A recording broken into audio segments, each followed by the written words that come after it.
When you create programs, and so you've created a project and created some Java files inside that project, you're going to have to send those Java files to me.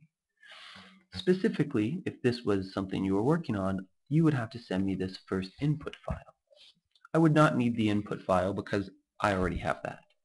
So this video is going to show you where JCreator sets up and stores these files so you can access them and email them to me. So we're going to rearrange our desktop slightly here.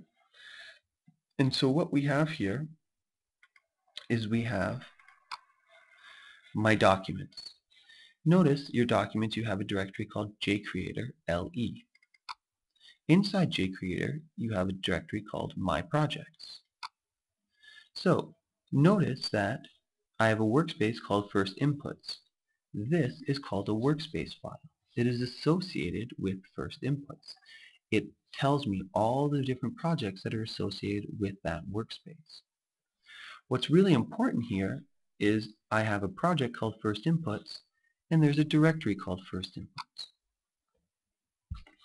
And inside this directory, we see the files that are associated with it. So notice, inside my First Inputs project, I have two Java files. I have input.java, and I have firstinput.java. So if you need to send me first input by email, you would have to go Documents, JCreator LE, My Projects, First Inputs, and then select this file to send to me via email. But let's just see how this actually works in real time. So I'm going to go back into my workspace and I'm going to create a new project. And we're going to call this project Simple Inputs. Watch what happens here on the right hand side of my screen when I click Finish.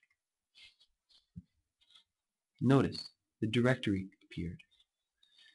So this directory is associated with this project.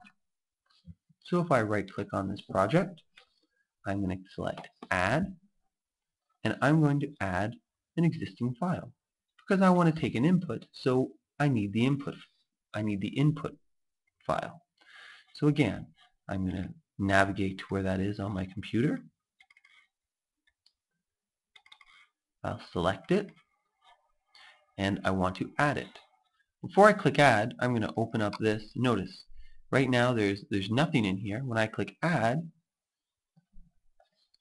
it copies a version of that input file into that directory. So whenever you add the input.java file, that's what JCreator is doing. It's helping organize you. It's creating a different version. So if you ever wanted to modify it for this specific program, you could. And we can see if we click on the plus to see so what files are associated with that project.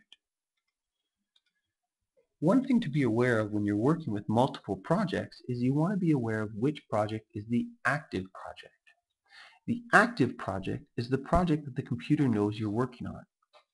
So the way the computer indicates that is by bolding that specific project. So I want to go back up to my first inputs because I want to work on that one right now. So if I click on this and right click, you see the Set Active Project. So now by saying Set Active Project, that makes first input my active project, and that's indicated by the bold. So what I want to do is add a little code here. Let's make this a little larger so we can see. So I place a little code into here. Notice the indentation. Each one is indented in a little bit, and that helps the eye follow the code. I know that all of this is inside the main, and all of this is inside the class. So now that I've inserted that code, which in the next video we'll learn what that is, I go up to Run, and I select Run File. And it says, input a number. The computer program executes each line in order. So first it says int x equals 0, which is the computer creating space in memory or RAM to store a variable. Then it prints out to the screen, input a number, and this says to the computer, take a number. So I'll put in the number 6, and my program's done. Good luck.